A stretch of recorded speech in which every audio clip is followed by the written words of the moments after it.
It's something that we will all experience at some point, yet so many of us struggle to talk about it. So after the death of her husband from bowel cancer at just 44 years old, Stacey Heale, what a gorgeous surname for what you're about to do, healing. She wants to break some of the taboos around grief, and she's sharing her experience in a new book. It's called Now Is Not the Time for Flowers, What No One Tells You About Life, Love and Loss. And Stacey is here. I say heal because it's not one of those books where it's sort of full of affirmations and things like that. It's a book that is raw. And I think that's probably, you're giving other people, in a way, permission for grief to be incredibly messy and sort of, well, uncomfortable, and you can get it wrong and you can get it right, and we don't really know what wrong and right is in grief. Yeah, that's exactly why I wrote the book. Yeah. I think when I was going through my husband Greg's terminal cancer diagnosis, I was searching for stories that reflected back to me how I felt, which was messy and complicated. And I didn't find that. I found lots of voices that were 5 steps of what to say to someone who's grieving, or very kind of methodical ways of moving through that kind of situation. And it didn't reflect anything of how I felt at all. And that was my start. And how old were your children at the point that Greg passed away? When he died, they were 5 and 7. Just absolutely, just awful. Because at that age, how much can you tell them? And you discuss that in the book about the moment that you had to tell them about his diagnosis, and then, of course, the fact that he had passed away. Yeah.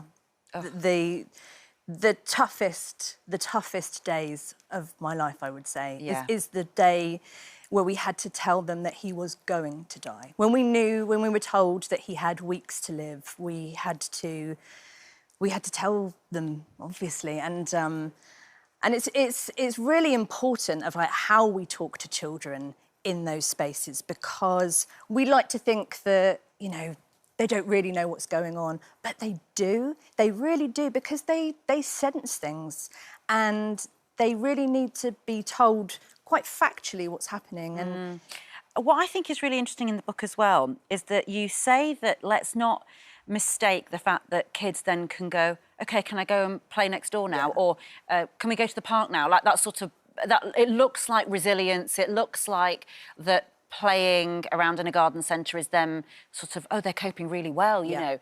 Actually, you're saying don't be fooled by that in some ways. Absolutely. And I saw that with my own eyes, with my own children, of like telling them their dad's going to die, and then literally a few minutes later they're saying, can we go and play in the garden? And I've found that it's called something called puddle jumping, which is where children, they just don't have the brain capacity, obviously, to deal with those emotions, so they can jump in and out of them. They can deal with it for a certain amount of time, and then they need to move on. And that puddle is waiting. Yeah, it's always waiting to be jumped back into in different ways. And you talk about, interestingly, how social media actually became a bit of a lifesaver for you after Greg passed away and during, actually, his diagnosis. Oh, beforehand, I think. I would say when he was first diagnosed with cancer, I was still breastfeeding my youngest daughter. Yeah. And I remember going to the workshop about chemotherapy, and everyone was in their 70s. And I felt so different to everyone else. So I didn't even have a social media account when he was diagnosed. And I found on Instagram in particular this incredible community of people who were just talking really honestly about what was going on Dame for Deborah, them. of course, a great friend of this show. A great friend of mine. Yeah. And weirdly, Dame Debs was the very, very first person that I was put in contact with, because actually her and Greg were diagnosed in the same week in 2016. And there's so many beautiful moments in there. And actually, there's a sort of bizarre moment where you say that when you rang the funeral directors, you couldn't stop laughing hysterically in a sort of really bizarre way. Yeah.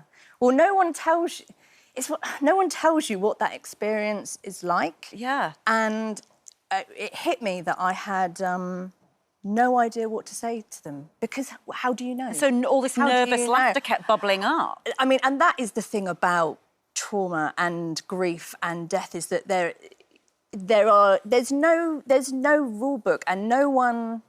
We're all going to go through this. Yeah. But no one tells you what to do, what to expect, what it looks like. And just to quickly, because we're sort of slightly running out of time, but what you wore to your husband's funeral caused a few eyebrow raises, didn't it, from friends and family? Because you loved fashion and you thought, fashion is the way I express myself, so I'm going to use it. What was the theme that you went with? Italian mafia widow. Yes, Italian mafia widow for your husband's funeral. And people were like, that's a bit extravagant. But you thought, I'm doing it my own way. Absolutely. Well, it was my armour, I would say. All and right. yeah. Well, it's a beautiful book, Stacey. Thank you so much for writing it. It's out soon. Next week, but week. available for pre-order There now. we go.